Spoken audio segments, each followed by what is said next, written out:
Good evening. I'm going to pick up on one of the themes that Simon had talked about, which is about this question of learning and knowledge. You know who I think is the greatest compliance officer of all time? Although I think Lee Kuan Yew would also come pretty close. I think the greatest compliance officer of all times is Genghis Khan. You know, when Genghis Khan used to travel,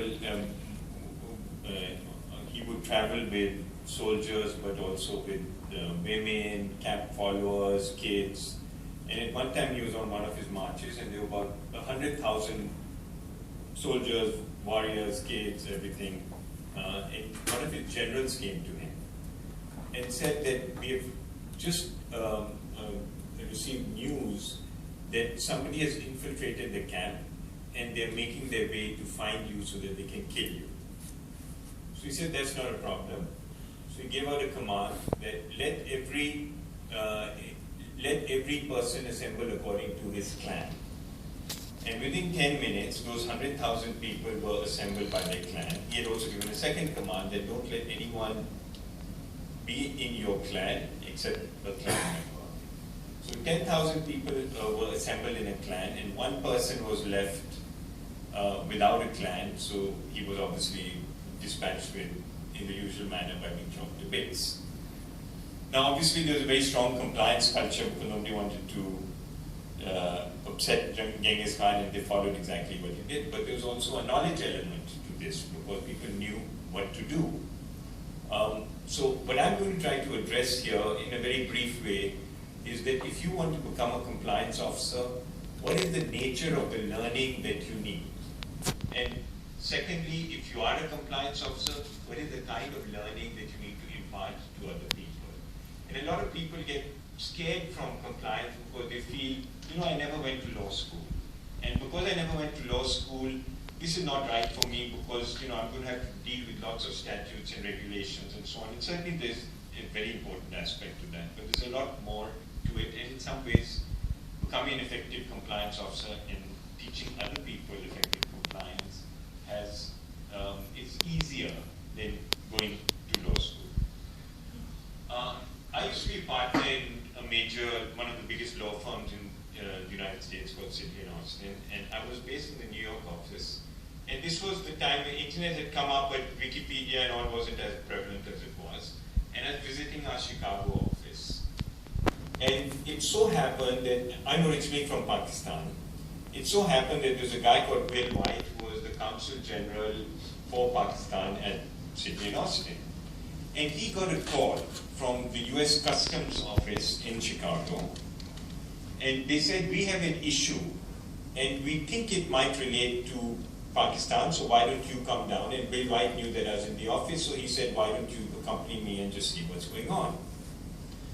So we get to the customs office, and we find that there's a story of a statue from Jamaica, which this customs officer wants us to look at. And this was the statue. So what the customs officer did was, he started asking a series of questions when the statue came across, you know, through his custom process. So because the statue had come from Jamaica, he asked the question, did the statue contain drugs? Or indeed, was the statue entirely made of marijuana or something like that? And he examined it. It was a genuine statue. It wasn't made of marijuana. And so the answer was no. Now, usually when things come from Jamaica into Chicago, the thing that you check for is drugs, because most of the smuggling that's involved is drug smuggling. So a lot of customs officers at that point would have said, it's not drugs, it's fine, let it go. But this guy thought some more. He said, you know, this statue, it doesn't look like it's from Jamaica. If it's not from Jamaica, where is it from? And he looked at the statue and he saw that and this was pre-internet, so he couldn't Google it, pre-Google, or not, it was post-internet but pre-Google. So he couldn't, he saw these, the way the dresses folded, and he said that's a Greek statue. But then he looked at the hairdo at the top, and he said, that's an Indian statue. And then he said, maybe it's from northern India, and he realized, or somebody had told him that there's this culture called Gandhara, which is a northern Indian culture, and it was formed out of the fusion of Indian elements and Greek elements, and they started building these statues, and that Gandhara civilization is in an area which is now part of Pakistan. That's how he called us. So then he said, could this statue involve the import, could the import of the statue violate some other kind of law? And he had a little bit of knowledge that there's this antiquities law, which says there's a restriction on the kind of antiquities you can import without a license. And so then he asked the question, why was it being imported from Jamaica? Could it be that Jamaica was actually a decoy location for smuggling antiquities? And then he said, who should we contact? And he contacted us, and he contacted the Art Institute of Chicago. So we went down and we indeed identified the statue as a Gandhara statue. And then it led to a whole long investigation. And what happened was that actually the statue had been stolen from a museum in Pakistan. It had been brought to Jamaica precisely because when goods were shipped from Jamaica to the United States, they were checked for drugs. They were not checked for whether they violated the Antiquities Act or whatever. So this group of people had set up a flourishing business, not only bringing statues from Pakistan, but from Cambodia and other places, and they funnel it through places where the link with the original place was broken. But the way that compliance worked or investigations worked, people would look at the very narrow question of, is this likely to violate the most obvious law that's involved? And because he asked a series of questions that were broader, he was actually able to start uncovering this very, very pervasive and interesting infraction that was taking place. Now let's look at his thinking process. Did the statue contain drugs? Now this was the standard procedure that when something came from Jamaica in those days, they would check it for drugs. So that he was recalling his standard procedure that the customs authorities had established. Then he went further, and what he was doing is what we lawyers call issue spotting. He was trying, and this is the critical skill in law school. You don't learn about statute. You learn about how to spot issues. So what he did was he started asking some questions and said, what's the issue here? What is the problem here? Is there a problem? Is there something that's not quite working right? Then he went further and he said, could there be another law? He had another recall, so he had to go back and search his memory and identify that yes, there could be another possible law. Then he did some more issue spotting. He did some more that, if it was being imported from Jamaica, why was it being imported from Jamaica? Could there be another country involved? And he did some analysis and then came to the view that yes, there's possibly another country involved. And then he had to ask himself, who should one contact? Which was implementation.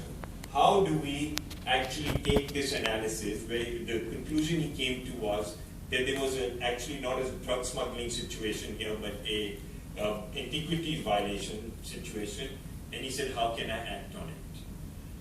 So the learning challenge that we face, whether becoming compliance officers or teaching others about compliance, is that rules are black and white.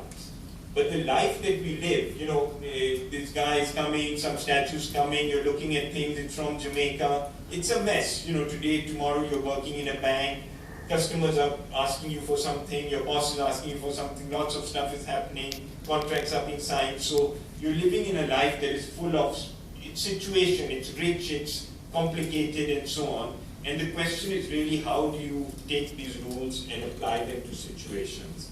And it is this learning that is the essential attribute of being a good compliance officer and being a good teacher of compliance to people in the line department. By my estimate, actually, the recall, knowing the laws is only about 25% of the game. The biggest area is issue spotting. In other words, if you can identify there's a problem, that's all you really need to do. Because once you've identified that there is a problem, you can treat that situation as a special case. So whether you're a compliance officer or whether you're trying to get your frontline people changed, the main challenge is to get people to recognize that there's a problem.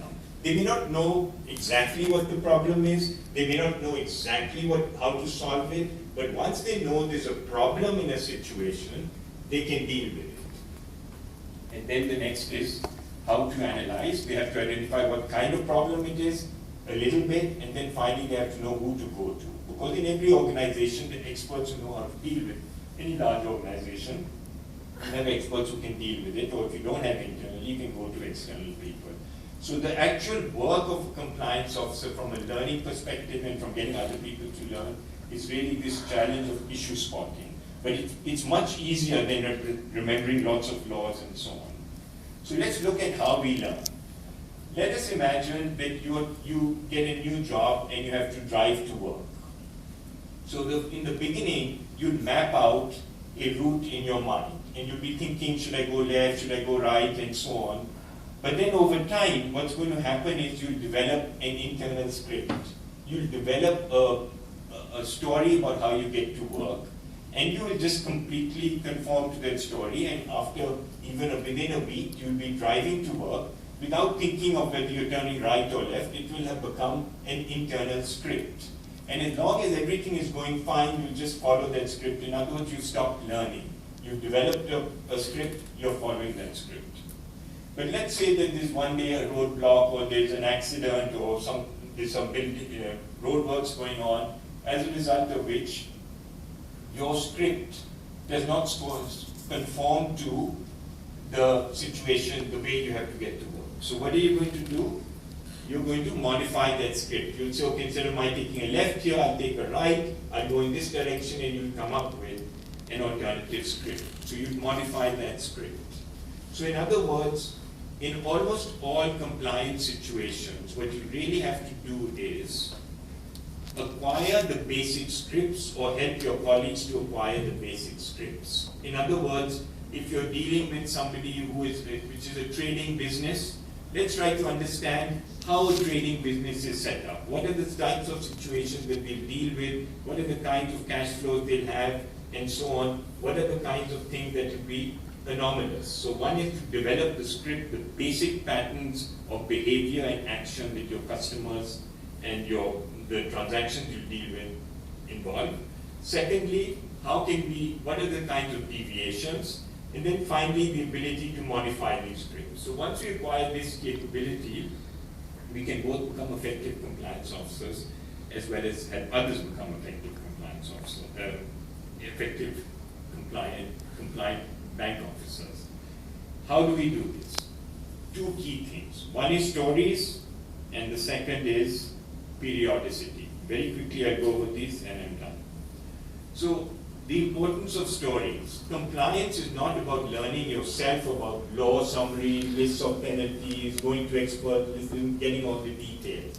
It's more about understanding real life examples, case studies, stories, games, simulations, putting people in the situations that they're likely to be in. And because we all remember stories, you forget this lecture, but you still remember the Genghis Khan story I told you I can assure you.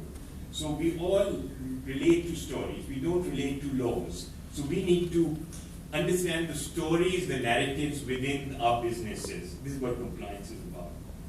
And the second is periodicity. None of us are perfect learners, and when we learn, we forget.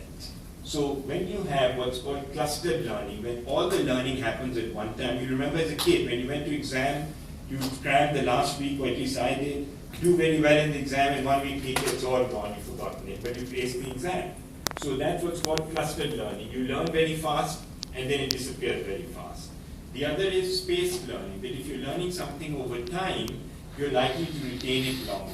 So in other words, if we were to learn, whether we're learning compliance or teaching compliance, if we were to learn through stories, and we were to learn over time, space it out, we'll both become more effective in what we end up doing, as well as more effective in helping others